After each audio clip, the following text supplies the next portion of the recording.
Welcome to the Energy and Hours podcast, formerly called the Grow Like a Mother podcast.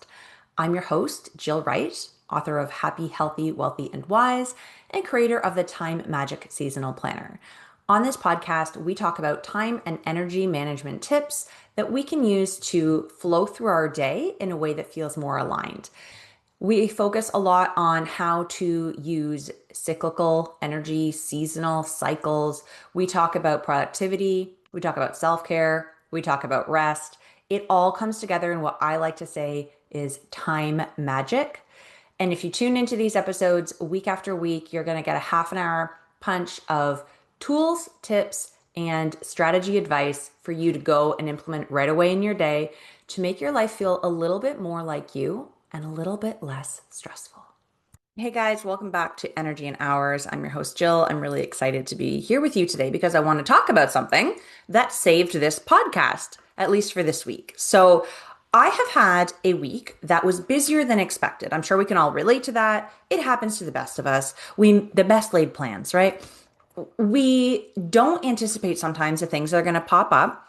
And it can be really frustrating because some of the items on our to-do list that weren't urgent, but were still important, they can be delayed, right? That's what we would consider a quadrant 2 activity in the Eisenhower matrix. It's important, but it's not urgent. Maybe something else comes up that is more time sensitive. And so you need to push the to-do. But the problem many of us face is, where do we push that to? When do I do that thing? I had scheduled a time to do it. Something else came up, but my schedule is so busy. There's no extra moment to be able to move my task to. And so we either stay up late, or we just don't do it at all, or we stress ourselves out, or we push it back too late where then we're not motivated, or it's too late to do the thing. Tell me this has happened to you. If it's happened to me, I know it's happened to you. And it happened to me this week. This podcast recording I had intended to do on Monday because my podcast gets released on Thursdays. And so, as a time management expert, I like to be a few steps ahead. I record on Monday. I do all the things, schedule it, bing, bang, boom, it's done. Cool. Guys, this week was absolutely bananas. I have not had a moment to do the podcast. And I thought to myself, well, Jill, you know what? You do a podcast every week.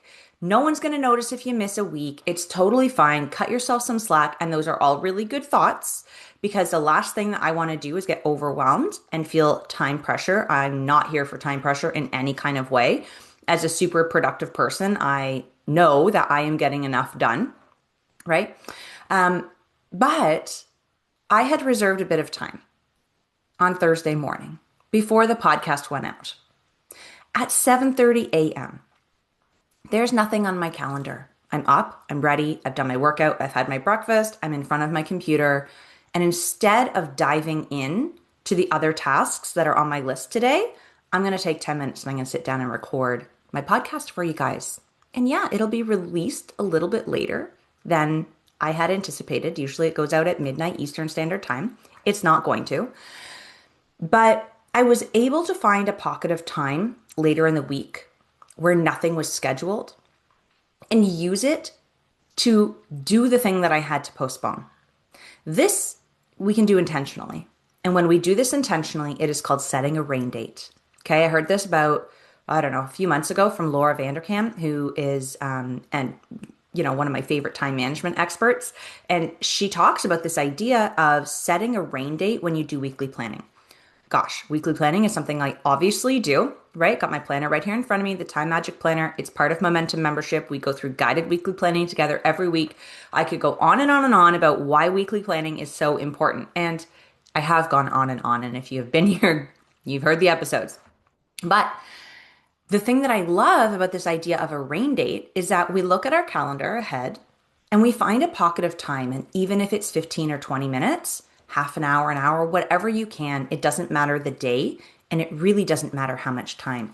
The idea is to get intentional about keeping an open space in your calendar that is dedicated time to do things you didn't have time to do earlier in the week, that you thought you'd get done at the time that you scheduled them for, but life happened and you had to move it. And for me, that was this podcast recording.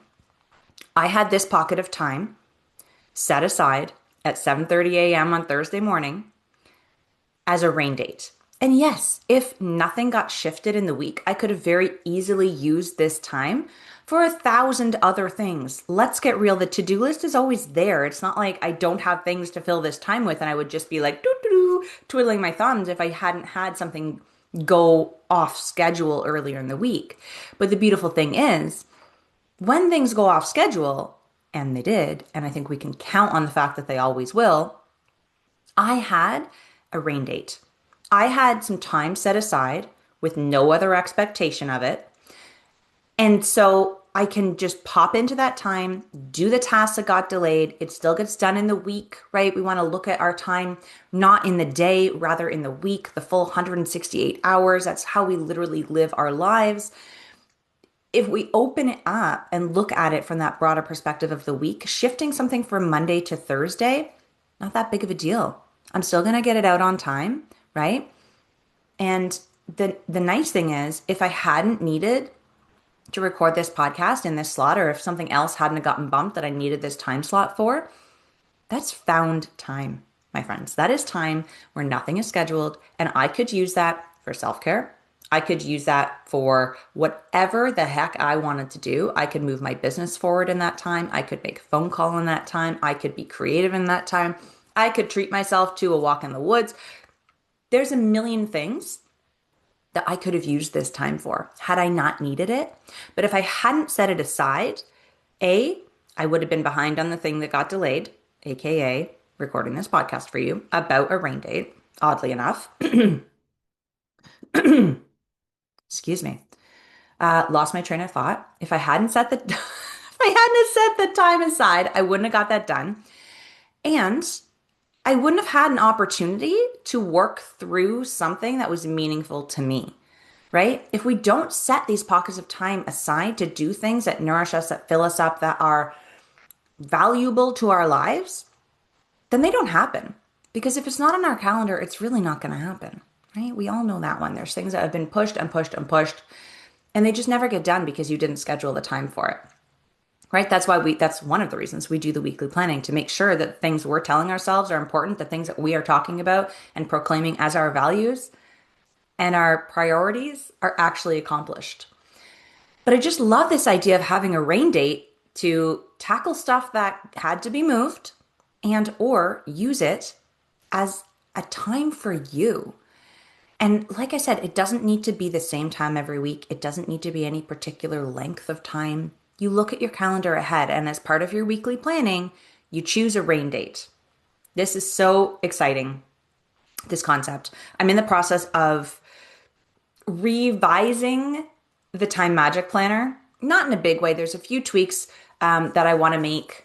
I'm not sure if I'll do that now or tackle some other projects, because I'm also making a 2027 full year calendar, bringing in astrology to the mix. And I'm really excited about that project. But also I'm creating an agenda for school-aged kids that I'm really, really excited about, because let's be honest, our kids are not getting any planning skills from the curriculum, from the educators. They are too busy. They are overworked. The kids don't have executive functioning skills, and they're not being taught how to do planning and organization and prioritization and all the neurodiversities that exist. And trust me, I know all about them. They're hard. It makes it hard. And how are we expecting our kids to learn these skills if we're not teaching them, right? Like, duh. So anyways, I'm working on this project, which I'm very excited about. And if you're curious, send me a note, because I want you in on this. If you are a parent or a teacher listening, or some kind of educator, somebody who has a child in their life, this is going to be a game changer for sure, for sure. Anyways, all that to say, that's another big project I'm working on. So the small tweaks to the Time Magic Planner may not get done this year, but when they get done, planning a rain date is now a part of the framework. I love this idea so much. I'd be very curious to know if you've ever done this, if this is resonating with you. When I talk about this in workshops or in social media, on posts or on podcasts, people are like, oh my God, thank you for sharing that, because it's just completely opened up an opportunity for me in my schedule. I love this idea. And I love this idea too. And if you love this idea, please share it, because that is how we make this world a better place by sharing the tools, the tips, and the ideas that help us lean into the best version of ourselves. So go ahead and tell a friend about this podcast. Share the link, post it on social, send me a DM. Let's keep the conversation going because I'm talking to you and I can't hear you talking back to me because I'm in your earbuds. So please get in touch. Let me know how this landed. Let me know if you try it and what activity you were able to salvage and save that actually still got done this week when you thought it wouldn't because something happened in life that made you shift your calendar. That is really the entire message for today. I don't have anything else for you. We're going to keep it short and sweet. So until next week, keep on growing like a